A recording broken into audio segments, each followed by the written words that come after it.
Donc l'opération continue. Et quand vous avez un espace comme celui-ci et une ballotte comme celle-ci, c'est très facile. Vous allez juste essayer de trouver la bonne forme là. Vous essayez de trouver la bonne forme. Et puis, vous l'introduisez. Voilà. Donc, et les résidus, si vous allez combler les petites lacunes qui sont là avec, vous allez combler les lacunes avec.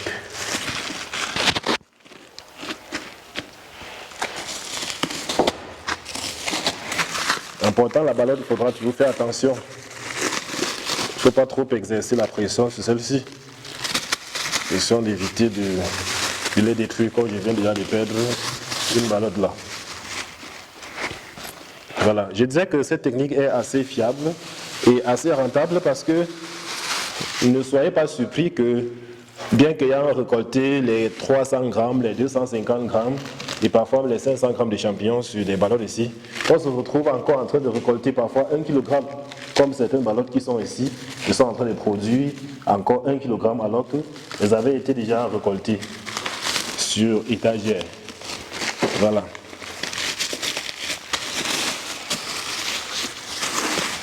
Donc je précise que comme dans tout projet, il faut toujours prendre la peine de tester. Donc nous avons fait ce bac-ci, c'était en quelque sorte un bac pilote, pour d'abord nous rassurer que cette technique pourra très bien marcher dans notre salle. Donc on a fait d'abord les bacs, normalement, c'est environ 16 bacs qu'on a fait dans la salle. Et ici, on a fait une expérimentation.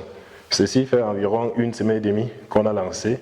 Et directement, 3 jours après, et je vais dire 3 à 4 jours après, oui, il y a eu les premiers sorties. Et malheureusement, celui qui est venu arroser n'avait pas encore l'expérience.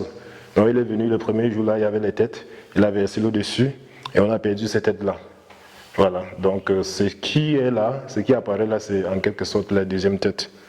Parce qu'il faut préciser, on dit arroser 3 fois, je vais dire tous les 3 jours, mais une fois que ça commence à pousser les têtes, il faut faire attention.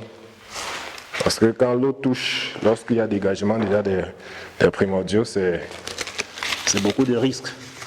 Vous pouvez facilement perdre. C'est la même chose que sur les étagères.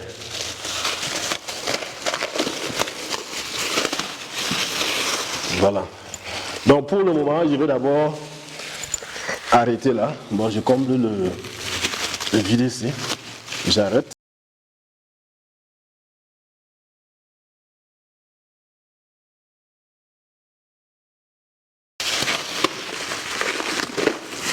Avant de continuer dans la salle.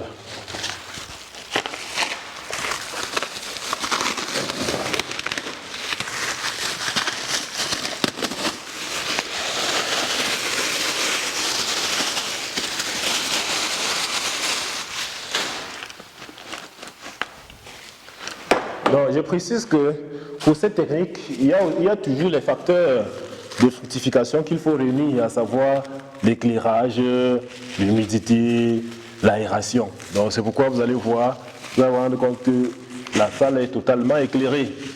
Voilà, on a des larges fenêtres là d'environ 3 mètres de large.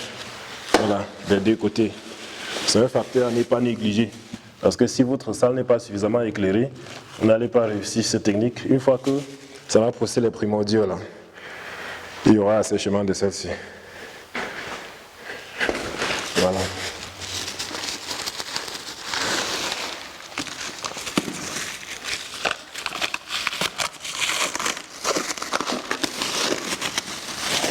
Voilà. Donc parfois, vous pouvez vous rendre compte qu'il y a tellement de vide là. Vous prenez juste une ballotte qui est déjà presque en train de se détruire. Vous l'utilisez donc pour combler les vides en question. Vous l'utilisez là pour combler. Ceci dans le but de ne pas faire à ce que les ballottes absorbent trop de terre. Oui. Donc c'est très simple.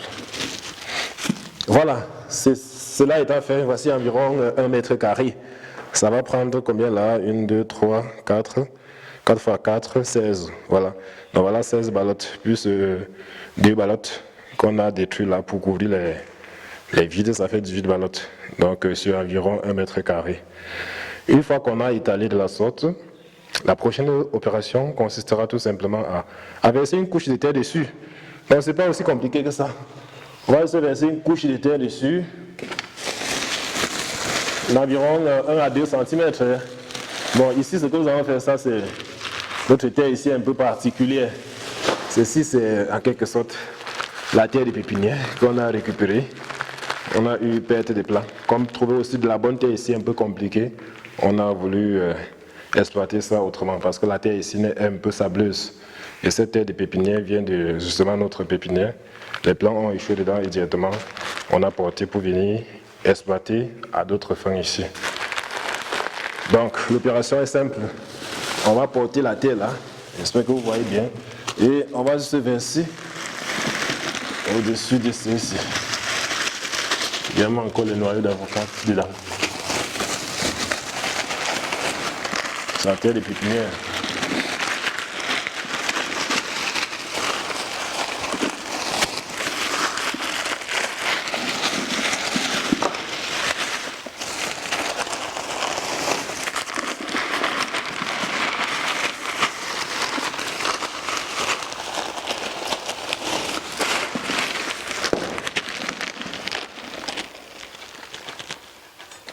Attention.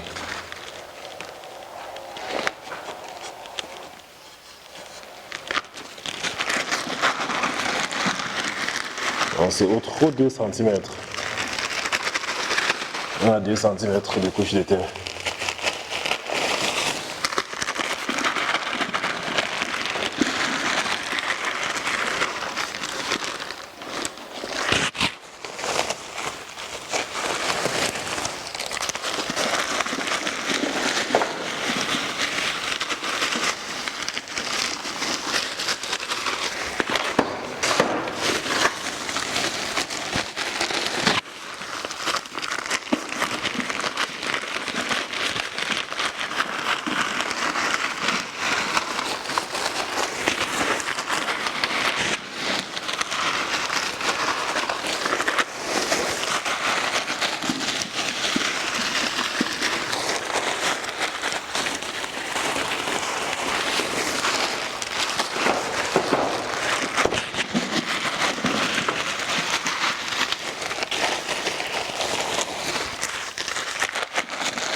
Voilà.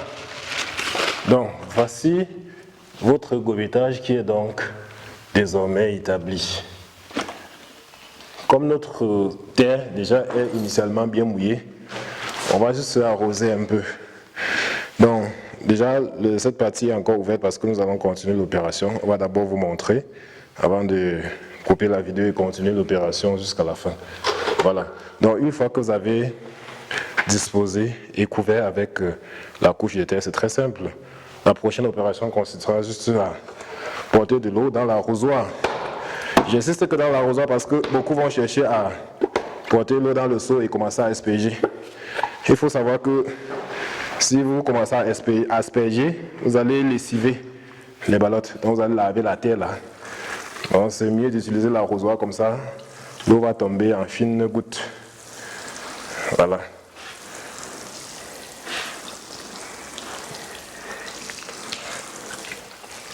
Voilà, c'est très simple. On n'arrose pas trop, on ne dose pas trop. Ça va. Et l'autre chose, c'est de se rassurer que le courant d'air ne passe pas dans votre espace de travail parce que ici, nous sommes dans une salle. Le vent passait, mais nous avons essayé de mettre les vitres là pour essayer de couvrir afin d'empêcher le courant d'air. Parce que quand les courants d'air passent, vous êtes obligé désormais d'arroser vos ballottes peut-être tous les 2 jours ou bien tous les jours. Oui.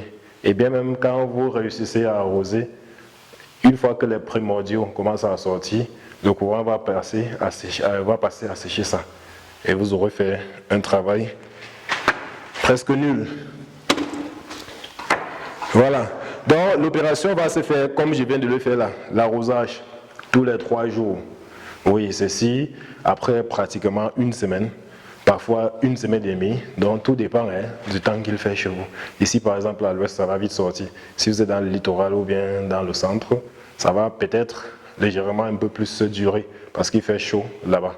Mais ici, à une semaine et demie, on aura déjà les premières têtes de champignons. Et ceci parce que ce sont les vieilles ballottes. Si c'est les ballottes qui étaient venues directement de la salle de colonisation, à 4-5 jours, on aurait déjà les premières têtes. Voilà. Donc je disais, à une semaine et demie, on aura donc l'apparition de ce que vous voyez là, des petites têtes de champignons, bien portants. Voilà. Donc si vous regardez là, vous allez vous rendre compte qu'une ballotte, contrairement à ce qui s'est passé sur les étagères, une ballotte produisait autour de 2 grappes. Donc ici, on a par exemple 1, 2, 3 grappes. Et il y a même une demi-grappe là-bas. Et je précise que ça, c'est une ballotte qui a déjà produit. Oui, comme ça encore là, ça produit jusqu'à 4 grappes. Et si une seule grappe ici donne 200 grammes, prenons le cas de 200 grammes à la fin, on aura 800 grammes de champignons obtenus encore par ballotte et par récolte. Parce qu'on va faire cette opération et on se battra à faire juste 2 récoltes et on va détruire pour reprendre. Donc en principe, on peut faire plus de 2 récoltes, mais on a déjà effectué une de ces récoltes sur étagère. On est obligé juste de faire 2 ici, là, et on détruit les paquets. Voilà, pour reprendre l'opération. Donc j'étais en train de vous montrer là, si vous essayez de voir partout, là, vous allez vous rendre compte que chaque ballotte qui a attaqué la fructification, chaque ballotte sur laquelle la fructification a attaqué, donne minimum 2 grappes.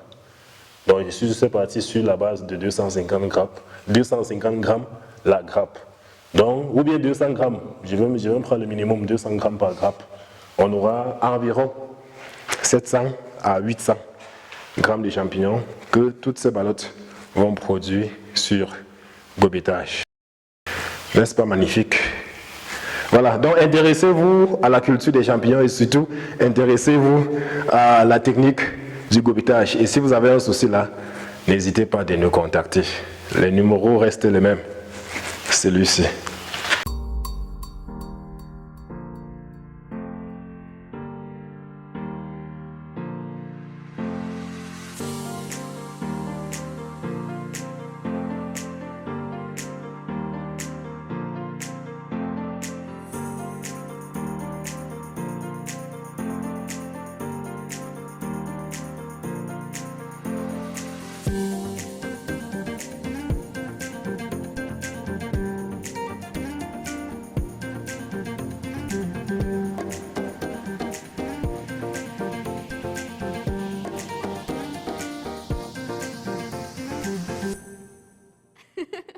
Ha ha ha.